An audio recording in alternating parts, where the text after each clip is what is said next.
The Church of England has published new guidance to help trans people mark their transition and rededicate their lives within the faith. But the pastoral guidance does not include a new service or blessing. Rather, it says existing liturgy should be adapted to affirm those who have undergone transition. Let's talk to the Reverend Dr. Tina Beardsley, who is a retired healthcare chaplain and one of 3 trans clergy who were consulted on the guidelines. Good morning. Thank you for coming on the programme.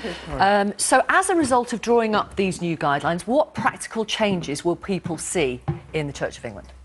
I think clergy in the parishes will have the assurance now that they have the backing of the Church of England officially for the rights that they've already been co-creating with trans people who've come to their churches asking for some sort of right to mark transition. OK, so what does that mean? What is the right to mark transition? What does it look like? How does it feel? Well, the guidance suggests that people adapt this affirmation of baptismal faith. And when we did research with what clergy were doing in their parishes, we found that very often they were using the renewal of baptismal vows as maybe a core or an aspect of the service. And these guidelines do give quite a bit of freedom. They encourage clergy to be very sensitive when being approached by trans people, and also to be creative. So to use other resources. I mean, as you said at the beginning, it's a pity really that there isn't a clear official right. I think the guidance has been very emphatic that about the unconditional welcome of trans people, but it sounds as though it is slightly conditional because, as you've said, there isn't a blessing, there isn't a specific right. But in terms of what is possible at the moment, this is a very good development. Some people wanted to see the introduction of a special trans-affirming service. That so was... did I. Yes. You did? Yes. Yeah. That was rejected. What do you think of that? I mean, the Synod voted for the House of Bishops to consider that.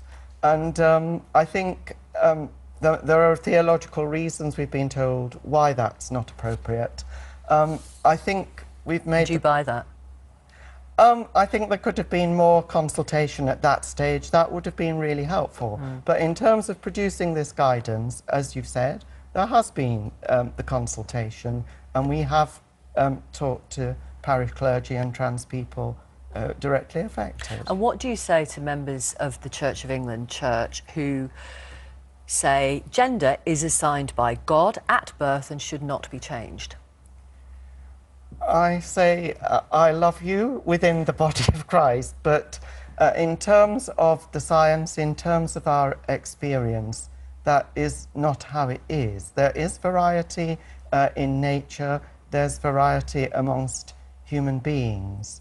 And this is part of a conversation which is going on at the moment in Living in Love and Faith. I'm part of that consultation. And we're hoping to reach this deep theological place where we can have understanding and not this pitched sort of battle. And do you think you can get to that place? Well, that's what we hope and pray we can do. Yeah. And obviously, the guidelines make clear that trans people should be addressed publicly by their chosen name. I mean, that's kind of basic, isn't it? It is really, yeah. No, that has to happen. And that is all strongly in the guidance. Yeah. OK. Thank you. Thank you. Thank you very much for coming on the programme. That's Dr. Tina Beardsley, who is a retired healthcare chaplain and one of 3 transgender clergy who was consulted on the guidelines.